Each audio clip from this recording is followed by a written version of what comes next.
You're probably getting lots of advice and tips about setting your New Year's resolution. So I wanted to make this short video to talk about some different things you can do this year to have them stick. So what do we usually do when we are creating our New Year's resolutions? We come from motivation and shoulds and things that we feel like we've not done enough or good enough at in the previous year. Here's another way to create your New Year's resolutions. Don't set goals. Set intentions. So often goals have this energy that it's like coming from motivation. Just do it. It comes from the mind. It comes from parts of us that believe we should do a certain thing and for a certain reason. So a lot of times that's as far as we get. We go, oh, I want to get in better shape. Oh, I'll join a gym. And 2 weeks in, we're frustrated and hopeless, right? That we're already dropping the ball. And in my experience, it's because of where the intention or the resolution got set from. And what I mean by that is it's from a part of us that can be very critical, judgmental, overachieving, those kinds of things. So what you can do instead is tune in to your higher self. Your true self will guide you towards inspired, intentions for getting started with the new year or getting started for any time. It's not just for New Year's, but since we're in the new year, a lot of us love that fresh start idea. So if you get in touch with your higher self, and how do we do that? I like to use heart coherence. If you sit, get quiet, take a few breaths, put your hand over your heart. I'll have a separate video to guide you through that actual process. In this video, I'm just going to describe it. And if you want to check that out, you can. So when we get connected to our heart, we're getting connected to that sort of non-physical essence of what we truly are. The parts of us driven by the mind, the ego, self-doubt, self-criticism, judgment, all of those things. There's nothing bad or wrong about those parts and what they want. But just reflect in the past when you've made your New Year's resolutions. Was it coming from that focus or energy? Or were you more connected with your true self, intuition, that space? That's always here to guide us. We do a lot of comparisons when we're like, well, what should I be doing this year? And we all hear a lot about the traditional options, the most common things that people do, and it's much more from motivation. And then we need willpower. So if we want to change our diet or start exercising, we'll go, I'm not exercising at all, and I'm going to go to the gym for 60 minutes every day. Our parts will not like that. We're going to end up having resistance. At first, the parts that are on board are like, yeah, let's go.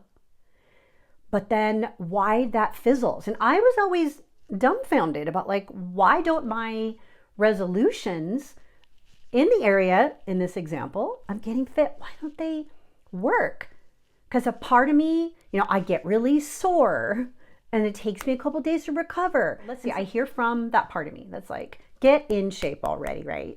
You go, okay, I hear you. And I like to have a piece of paper and pencil there to collect my thoughts. Then from there, I'll go to higher self and even ask my body. Your body is a part of you. It's not your whole you. It's a part of you. And your body is probably not going to be able to tolerate, in the example of starting to work out, to go from 0 or very low to an hour of something, because those muscles are going to work and then they're not used to it. And so there's that recovery and all of that stuff. And if that's something you want to experience, absolutely go for it, right? We'll learn. Our body will show us, our parts will show us, because then other parts go in and go, this is too hard, this is too uncomfortable. And then all it takes is one day where we're tired and we're more stressed, and it can all fall by the wayside. So when we go from higher self and continue to check in with higher self and the body in this example. So like asking yourself, what would feel good as a starting place for an exercise I could add into my day. You could get it really structured and planned out, or you could just be like, what's one thing for right now? Because your higher self, your intuition, is really great about being in the now. But the parts, when we set resolutions, they're projecting out.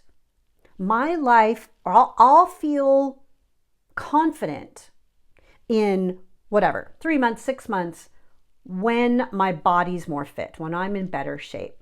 So we're waiting for what we want to be able to feel related to the change in our body. But that's more like we're not enough then. We feel like we just don't feel worthy. And so again, coming back to everything really is experienced in the now. And your higher self is always in the now. Your parts are operating in the now, but also looking at the future, and then also in the past with regard to how we didn't do stuff good enough and the stories. And, I never keep my commitments. And speaking of commitment, so this is about committing to yourself and all the parts of you, which doesn't happen so much if one part, like a self-critical part that wants the physique to change of the body so that you can feel confident, relief, whatever.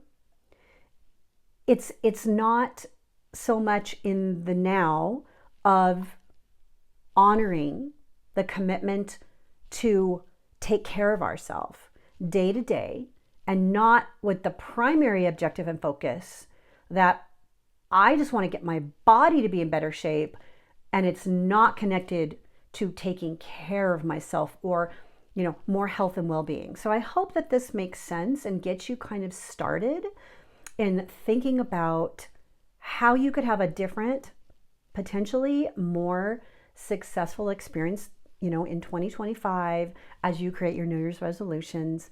I'll link the other video down below that takes you through the guided practice of getting connected to your higher self and, asking some questions and calling in that higher wisdom. And please like, comment, and follow if you would like, and stay tuned for more.